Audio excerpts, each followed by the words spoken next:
اعضائے انسانی میں ایک اہم ترین عضو ہے جسے کہا جاتا ہے دل. کیا کہا جاتا ہے؟ اونچی آواز سے بولیے. دل کہا جاتا ہے کہ یہ ایک اہم ترین عضو ہے. مطلب اردو میں ہم دل کہتے ہیں اور عربی میں اس کے لیے جو لفظ استعمال ہوتا ہے وہ ہے قلب. قاف، لام اور با. لفظی معنی قلب کا ہوتا ہے بدلنا. عربی میں قلب کا معنی ہوتا ہے بدلنا. تو دل کو دل یعنی قلب عربی میں اس لیے کہا جاتا ہے کہ یہ بدلتا رہتا ہے. اس کی کیفیات بدلتی رہتی ہیں. کبھی کیفیت سرور ہوتی ہے، کبھی کیفیت غم ہوتی ہے، کبھی نیکی کی طرف راغب ہوتا ہے، کبھی بدی کی طرف راغب ہوتا ہے. تو اس اعتبار سے اسے قلب کہا جاتا ہے. اردو میں جو دو لفظ ہیں دال اور لام، یعنی قلب کا ترجمہ ہم کرتے ہیں تو وہ کیا بنتا ہے؟ دل. بڑا مختصر سا لفظ ہے، دال اور لام سے مل کر بن گیا، لیکن اس کی اہمیت بہت زیادہ ہے. وہ غالباً فرمایا گیا کہ مختصر اتنا کہ دو لفظوں سے بن جاتا ہے دل. کتنا مختصر ہے کہ دو لفظوں سے دال اور لام سے مل کر دل بن گیا. مختصر اتنا کہ دو لفظوں سے بن جاتا ہے دل، اور وسیع اتنا کہ اس میں دو جہاں کے راز ہیں. قرآن کریم فرقان حمید میں اللہ نے کئی مقامات پر قلب کا ذکر فرمایا، یعنی دل کا ذکر فرمایا. کہیں پر اللہ نے قلب سلیم فرمایا، کہیں پر اللہ نے قلب مطمئن فرمایا، کہیں پر اللہ نے قلب مریض کو بیان کیا. اسی طرح کسی مقام پر اللہ نے قلب کی شقاوت کو بیان کیا.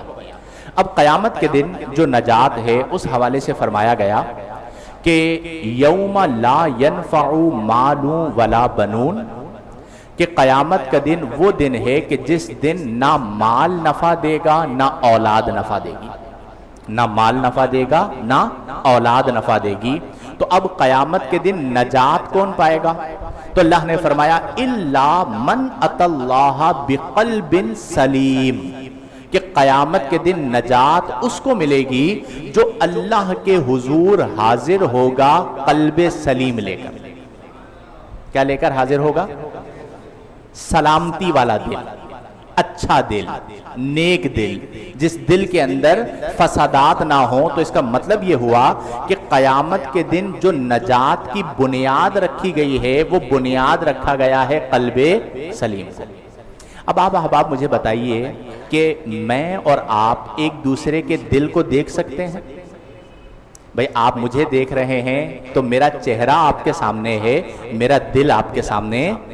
میں آپ کو دیکھ رہا ہوں تو آپ کے چہرے میرے سامنے ہیں، آپ کے قلوب میرے سامنے نہیں.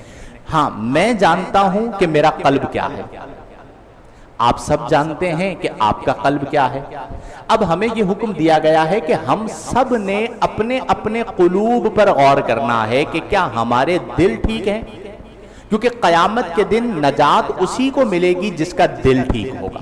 اگر دل ٹھیک نہیں ہے تو پھر اس کے لیے نجات نہیں ہے. اگر ہم آج اپنے معاشرے پہ غور کریں تو شاید یہ بات غلط نہ ہوگی کہ ہم میں سے میجورٹی، اکثریت قلب کے فساد میں مبتلا ہے.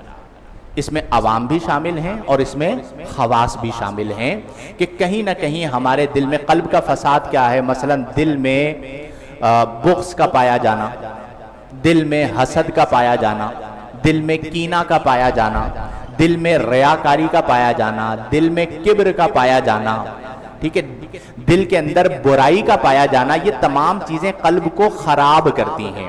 اور دل میں اخلاص کا پایا جانا، خلوص کا پایا جانا، جذبہ نیکی کا پایا جانا، اچھائی کا پایا جانا، یہ قلب کو سلیم بناتی ہیں. اب قلب کی اہمیت کتنی ہے اس کے لیے ایک حدیث مبارکہ صحیح بخاری شریف کی سماعت کیجئے کہ اللہ کے رسول صلی اللہ علیہ وسلم نے ارشاد فرمایا کہ الا وَإِنَّ فِي الْجَسَدِ مُضْغَةً. آپ نے فرمایا کہ میرے امتیوں سن لو کہ فی الجسد مضغہ، جسم میں ایک گوشت کا لوتھڑا ہے، ایک گوشت کا ٹکڑا ہے. قلب جو ہے یہ گوشت کا ٹکڑا ہے، لیکن وہ اتنا اہم ہے کہ فرمایا اذا صلحت صلح الجسد کلہ، کہ جب وہ لوتھڑا ٹھیک ہو جائے تو صلح الجسد کلہ، پورا بدن ٹھیک ہو جاتا ہے. وَإِذَا فَسَدَتْ، اور جب وہ لوتھڑا خراب ہو جائے تو فرمایا فسد الجسد کلہ، پورا بدن خراب ہو جاتا ہے. فرمایا الا سن لو، خبردار، وہی القلب، وہ جو گوشت کا لوتھڑا ہے وہ قلب یعنی دل.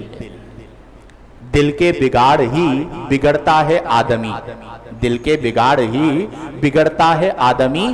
جس نے اسے سنبھال لیا وہ سنبھل گیا.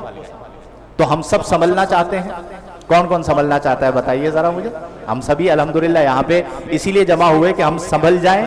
تو ہمیں سنبھلنے کے لیے کسے سنبھالنا پڑے گا؟ لیکن ہم تو دل پہ غور ہی نہیں کرتے. ہماری تو دل پہ توجہ ہی نہیں ہوتی. ہمارے دل میں کیا خرابیاں آ رہی ہیں، کیا فسادات آ رہے ہیں، وہ ہمارے پیش نظر نہیں ہوتے. تو ہمیں سب سے اہم چیز یہ ہے کہ دل کو سنبھالنا ہوگا، ورنہ قیامت کے دن بہت سے نیک اعمال بھی رد کر دیے جائیں.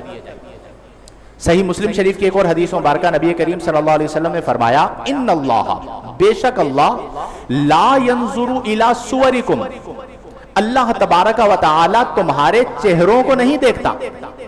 جیسے ہماری زندگیوں میں یہ ہوتا ہے کہ کوئی ہمارے قریب ہے یا بعید ہے تو ہم کیا دیکھ کر قریب دور کرتے ہیں؟ چہرے دیکھ کر، چونکہ ہمارے سامنے چہرے ہیں. قیامت کے دن چہرہ دیکھ کر نجات نہیں ہے. ان اللہ لا ينظر الى صورکم، اللہ تعالیٰ تمہارے چہروں کو نہیں دیکھتا. ولا اموالکم، اور اللہ تعالیٰ تمہارے مالوں کو بھی نہیں دیکھتا کہ کون کتنا مالدار ہے. اللہ تعالیٰ کسے دیکھتا ہے؟ فرمایا وَلَٰكِن يَنظُرُ إِلَىٰ قُلُوبِكُمْ وَأَعْمَالِكُمْ، لیکن اللہ تبارک و تعالیٰ تمہارے دلوں کو دیکھتا ہے اور تمہارے اعمال کو دیکھتا ہے.